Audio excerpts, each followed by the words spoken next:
امید ہے آپ سب خیریت سے ہوں گے۔ اگر آپ نے ابھی تک ہمارا چینل سبسکرائب نہیں کیا تو اسے ابھی سبسکرائب کر لیں اور بیل آئیکن کو دبانا بالکل بھی مت بھولیں۔ شکریہ۔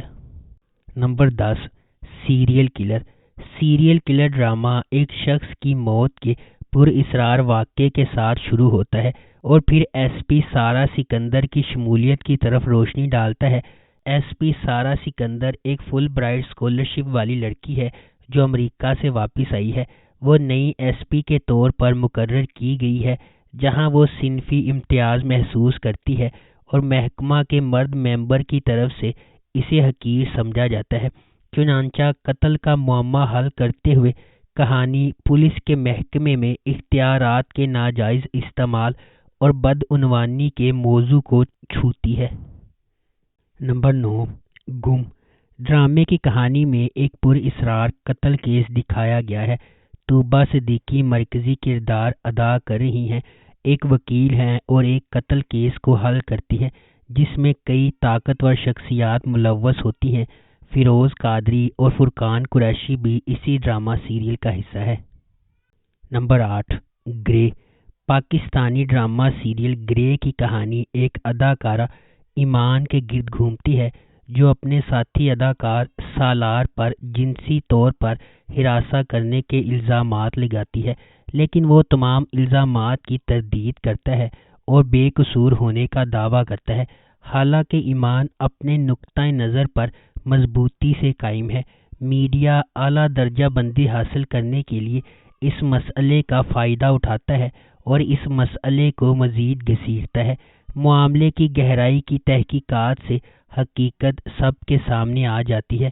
اس دوران اداکار سالار کی زندگی بری طرح متاثر ہوتی ہے اور ان کی پیشہ ورانہ زندگی بھی متاثر ہوتی ہے۔ یہ ڈرامہ خواتین کو ہراساں کیے جانے کے ان واقعات پر بھی روشنی ڈالتا ہے جو ہمارے معاشرے میں بہت عام ہیں۔ Number 7، working women. یہ سیریز 6 کام کرنے والی خواتین کے گرد گھومتی ہے جو مردوں کے تسلط شدہ معاشرے میں اپنی پیشہ ورانہ اور ذاتی زندگیوں میں توازن قائم کرنے کی کوشش کرتی ہیں۔ اس ڈرامے کی ٹوٹل 16 اقساط ہیں۔ نمبر 6، ونڈرلینڈ۔ ونڈرلینڈ ڈرامے کی کہانی سسپینس، تھرلر، رومانس اور تفریح پر مشتمل ہے۔ مرکزی کردار ہاجرہ یامین اور فہد شیخ نے ادا کیے ہیں۔ مرکزی اداکار روہیل ایک کامیاب ڈائریکٹر بننا چاہتا ہے اور وہ فلم میکنگ کی تعلیم حاصل کر رہا ہے۔ یہ سیریز ناظرین کو کئی راز دکھائے گی۔ نمبر 5، نوروز۔ ارمغان خان ایک سرکاری ملازم پریوش سے شادی کرتا ہے لیکن اسے ازدواجی مسائل کا سامنا ہے۔ وہ طوائف میں سکون پاتا ہے اور اسے پرپوز کرتا ہے۔ طوائف ولادت کے درمیان مر جاتی ہے جس سے ایک بچی کا نام رشتینہ ہے۔ ارمغان کے خاندان نے رشتینہ کو مسترد کر دیا اور اس کی پہلی بیوی نے اسے چھوڑ دیا۔ ارمغان خفیہ طور پر اپنے دوست درویش خان کو رشتینہ دیتا ہے اور اگلے دن مر جاتا ہے۔ پہاڑوں کے درمیان واقع ایک دور دراز شہر جلالام میں رہتے ہوئے رشتینہ تنہائی میں پروان چڑھتی ہے اور ایک خفیہ تہہ خانے میں 20 سال کی ہو جاتی ہے۔ اس کے گود لینے والے والدین درویش اور امارہ کے دھوکے کی وجہ سے بیرونی دنیا کو خطرناک سمجھتے ہیں۔ امارہ کی موت کے بعد سانحہ رونما ہوتا ہے اور رشتینہ کو پوری حقیقت معلوم ہوتی ہے۔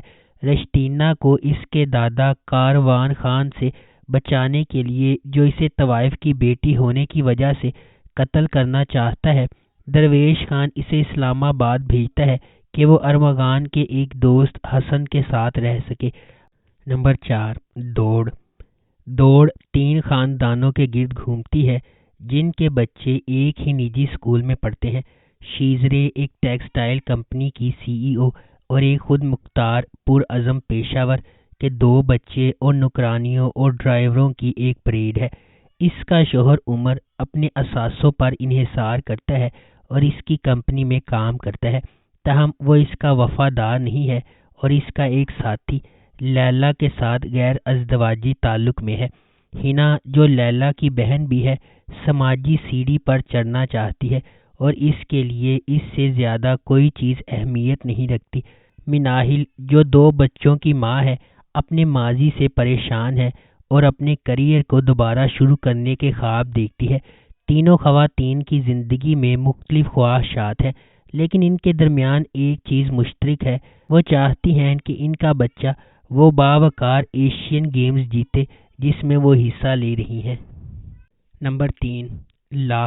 کہانی دانیال ملک کے گرد گھومتی ہے، ایک امیر اور عاجز شخص جس نے اپنے دوستوں سے شرط لگائی کہ وہ دانیال کے گھر میں اپنے خاندان کے ساتھ قیام کے دوران نینا سید کو اس سے پیار کرنے پر مجبور کر دے گا۔ کہانی پھر ایک موڑ لیتی ہے جب دانیال کو اپنے ماضی کا پتہ چلتا ہے۔ نعمت خان اسے مطلع کرتا ہے کہ اس نے اسے گود لیا تھا۔ اسے پتہ چلا کہ وہ جس والدین کے ساتھ رہ رہا ہے وہ اس کے حقیقی والدین نہیں ہیں، وہ انہیں دیا گیا تھا کیونکہ اس کے والد اس کی سوتیلی ماں کی وجہ سے اس کی دیکھ بھال نہیں کر سکتے تھے۔ شادی کو خفیہ رکھا گیا، اسی لیے دانیال کی والدہ کو اپنے بیٹے کی قربانی دے کر چھوڑنا پڑا۔ نمبر 2، رضیہ۔ منی سیریز خواتین کی حیثیت اور مسائل کے حوالے سے معاشرے کے سماجی مسائل پر مبنی ہے۔ اس کی کہانی رضیہ کے گرد گھومتی ہے جو اس کے گھر میں پہلی پیدا ہونے والی بیٹی ہے، جہاں ہر کوئی لڑکا چاہتا تھا۔ یہ سیریز آزادی کی طرف اس کے سفر کا بیان کرتی ہے اور اس کا آغاز اس وقت سے ہوتا ہے جب اس کا بھائی پیدا ہوا اور گھر کی روشنی بن گیا۔ نمبر 1، سرے راہ۔ ڈرامہ سرے راہ مجموعی طور پر تبدیلی کو اپنانے اور پاکستان کی خواتین کے لیے تمام وزن کم کر کے اونچی اڑان بھرنے کے خیال پر بحث کرتا ہے۔ سرے راہ ایک غیر معمولی طور پر لکھا گیا ڈرامہ ہے جس میں ان کہانیوں پر بحث کی گئی ہے جو ہمارے چاروں طرف بکھری ہوئی ہیں، لیکن بدقسمتی سے ہم ان پر روشنی ڈالنے سے کتراتے ہیں۔ سرے راہ ان خواتین کی کہانیاں شیئر کرے گا جو بچپن کی شادیوں کا شکار ہیں، ایسی لڑکیاں جو صرف اپنے جنس کی وجہ سے ہراسمنٹ کا شکار ہیں، وہ بیٹیاں جو اپنے باپ کی مدد کرنے سے قاصر ہیں کیونکہ ان کی عزت داؤ پر لگ جائے گی، اور خواجہ سرا انٹرسیکس کمیونٹی کے افراد جو اپنی شناخت کی وجہ سے ذلیل ہو رہے ہیں۔ نچلے متوسط طبقے کے پس منظر سے تعلق رکھنے والی رانیہ، جس کا کردار صبا قمر نے ادا کیا ہے، وہ ہمیشہ ڈاکٹر بننا چاہتی تھی لیکن اس کے حالات نے اسے ایسا کرنے نہیں دیا۔ سنیتا مارشل بطور میزنا کو صرف اس لیے ڈاکٹر بنایا گیا تھا کہ وہ ایک متمول گھرانے میں شادی کر سکے۔ صبور علی بطور رامین اپنی ماسٹر ڈگری کی تعلیم حاصل کر رہی ہے، وہ خوبصورت ہے اور تازہ ترین فیشن اور خوبصورتی کے رجحانات کے ساتھ اپ ڈیٹ رہتی ہے۔ منیر بٹ بحیثیت سارنگ پیدائشی طور پر ایک انٹرسیکس شخص ہے اور اسی وجہ سے وہ بچپن سے ہی ایک دکھی زندگی گزار رہا ہے۔ حریم فاروق بحیثیت مریم شمشیر خان کی 3 بیٹیوں میں سے ایک ہے، ایک زمیندار جو پھلوں کے کئی فارموں کا مالک ہے۔ مریم کے بچپن میں زبردستی اس کی خالہ زاد سے شادی کر دی گئی۔ اب جب کہ وہ بالغ ہو چکی ہے، اس نے اپنے سسرال جانے سے انکار کر دیا ہے۔ ہمارے آس پاس کی خواتین بہت سے مصائب، تنقید اور ناانصافی کا سامنا کر رہی ہیں۔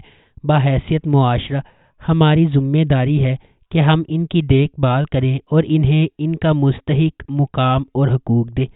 اگر آپ کو ہماری یہ ویڈیو پسند آئی ہے تو اسے لائک کریں، شیئر کریں اور ہمارے چینل کو سبسکرائب کرنا بالکل بھی مت بھولیں۔ شکریہ۔